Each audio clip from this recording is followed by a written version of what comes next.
Hello friends, तो एक new video आ चुकी है और यह वीडियो बहुत ही ख़ास होने वाला है क्योंकि इसमें 5 इम्पॉर्टेंट क्वेश्चन है जिसके आंसर भी है मौजूद इसमें। तो 5 इम्पॉर्टेंट क्वेश्चन और आंसर है 100 मार्क्स वाले, जिनकी भी हिंदी है बिहार यूनिवर्सिटी के स्टूडेंट के लिए ये बहुत ही इम्पॉर्टेंट है।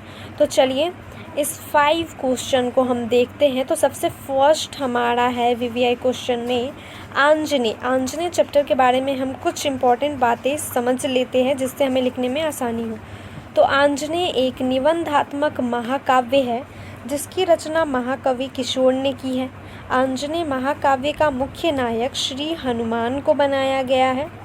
ओके, तो आंजनेय एक निबंधात्मक महाकाव्य है जिसकी रचना महाकवि किशोर ने की है। ओके, और आंजनेय महाकाव्य का मुख्य नायक जो है वो श्री हनुमान को बनाया गया है। उसके बाद आंजनेय महाकाव्य में श्री हनुमान की जीवन गाथा लिखी है। श्री हनुमान बचपन में कितने नटखट तथा चंचल थे। बड़े होकर वह श्री राम की भक्ति में किस तरह खुद को समर्पित कर लिया उन्होंने। सीता माँ की खोज में रावण के साथ हुए युद्ध में किस तरह अपना संपूर्ण योगदान दिया। यह सारी बातें आंजनेय निबंधात्मक महाकाव्य में कवि किशोर ने लिखी हैं।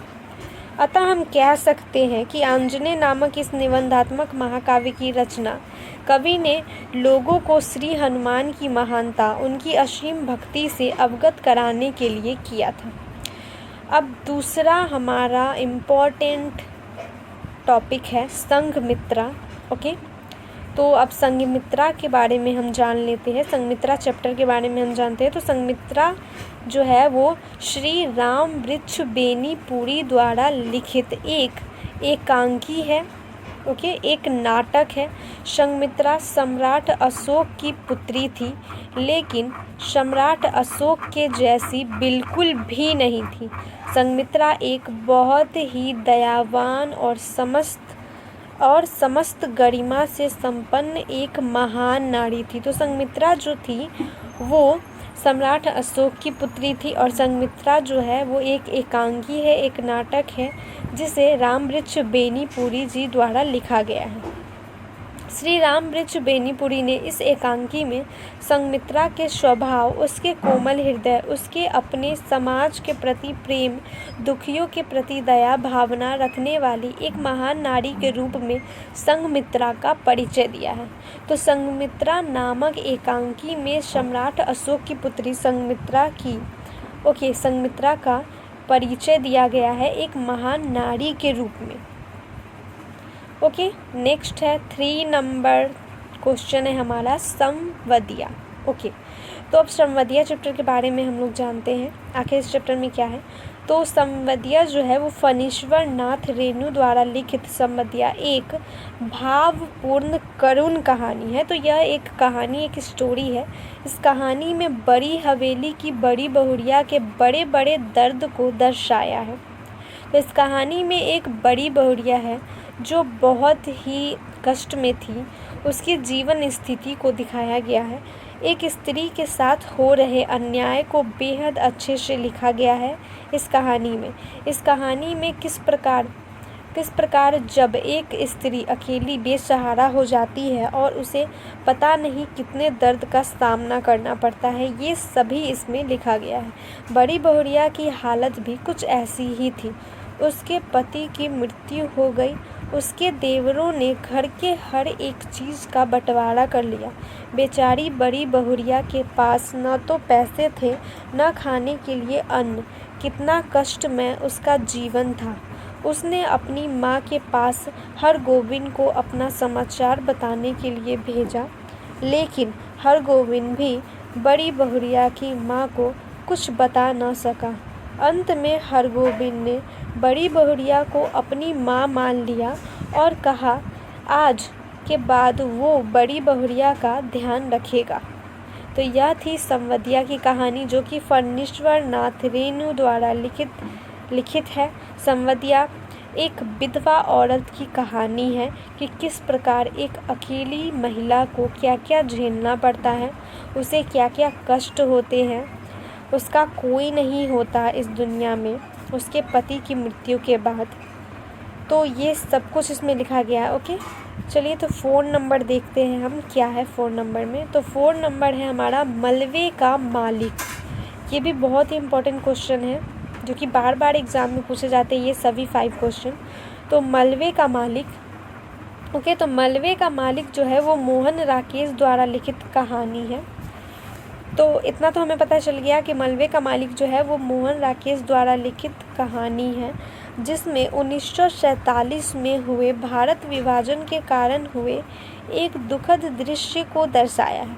तो 1947 में जब हमारा देश आज़ाद हुआ था, उसके बाद हमारे देश में हिंदू मुसलमान के बीच बहुत ही ज़्यादा दंगे ये सब होने लगे थे। तो उस दौरान बहुत से जो है हिंदू और मुसलमान भारत छोड़कर पाकिस्तान में पलायन करने लगे थे, ओके, अपनी जान बचाने के लिए। तो उस दृश्य को इसमें दिखाया गया है और उसी समय हुए इस महातांडव में जिन लोगों ने भी अपना यहाँ का घर छोड़ दिया, उन्हीं में से किसी एक की कहानी है इसमें लिखी गई है।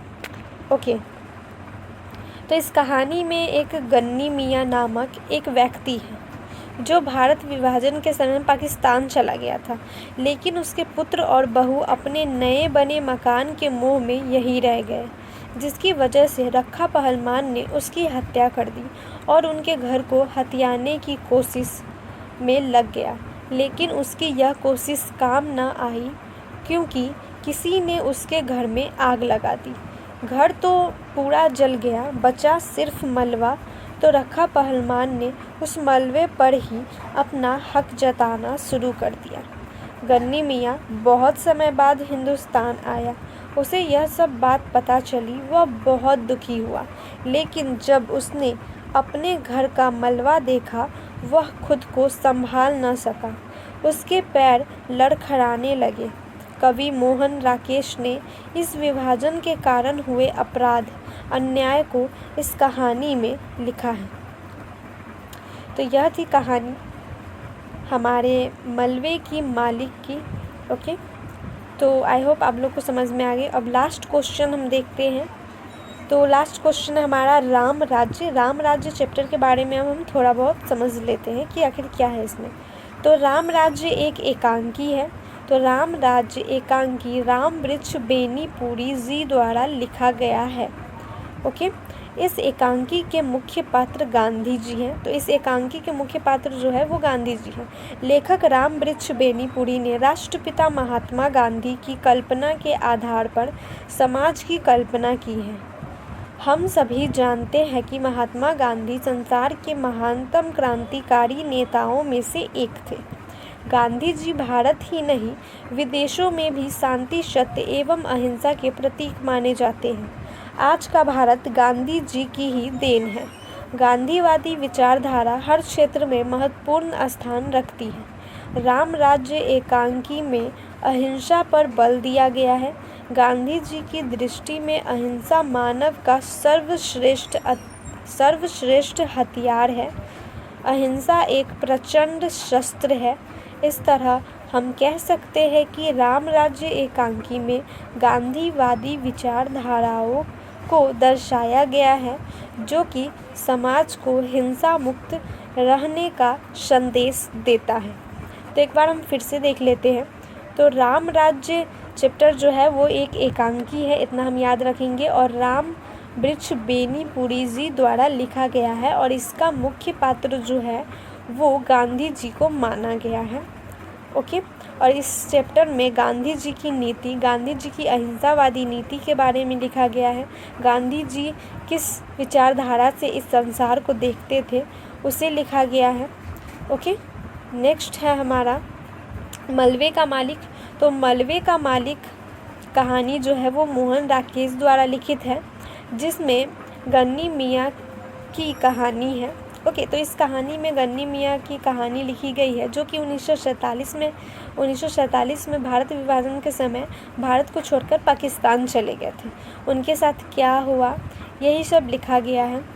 ओके, तो इतना हम याद रखेंगे। उसके बाद नेक्स्ट है हमारा संवदिया। तो संवदिया फणीश्वर नाथ रेणु जी द्वारा लिखित है। संवदिया एक भावपूर्ण करुण कहानी है। ओके, तो फणीश्वर नाथ रेणु जी द्वारा लिखित है संवदिया कहानी, जो कि एक विधवा महिला पे आधारित है। उसके जीवन में हो रहे कष्ट, उसकी स्थिति को दर्शाया गया है इसमें। नेक्स्ट है संघमित्रा। संघमित्रा जो है वो रामबृक्ष बेनीपुरी जी द्वारा लिखित एक एकांकी एक नाटक है। संघमित्रा जो है वो सम्राट अशोक की पुत्री है, लेकिन वो सम्राट अशोक की तरह क्रूर और अत्याचारी बिल्कुल भी नहीं है। वह सम्राट अशोक के बिल्कुल विपरीत है।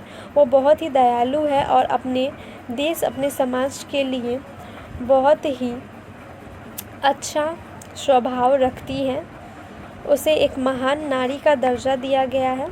इस चैप्टर में यही है। उसके बाद लास्ट हमारा है आंजनेय। तो आंजनेय एक निबंधात्मक महाकाव्य है, तो जिसकी रचना जो है महाकवि किशोर ने की, तो जिसे महाकवि किशोर ने लिखी है। और यह चैप्टर जो है वो श्री हनुमान पे आधारित है। उनकी बचपन से लेकर बड़े होने के बाद किए गए हर महत्वपूर्ण कार्य को इसमें दर्शाया गया है। तो अब हम समझ चुके इस 5 क्वेश्चन को और इसके आंसर को। आई होप आप लोगों को बहुत हेल्प मिलेगी इससे। आप लोग प्लीज़ मेरे चैनल को लाइक शेयर और सब्सक्राइब करना ना भूलें और शेयर करना भी ना भूलें। ओके, तो मिलते हैं नेक्स्ट वीडियो में।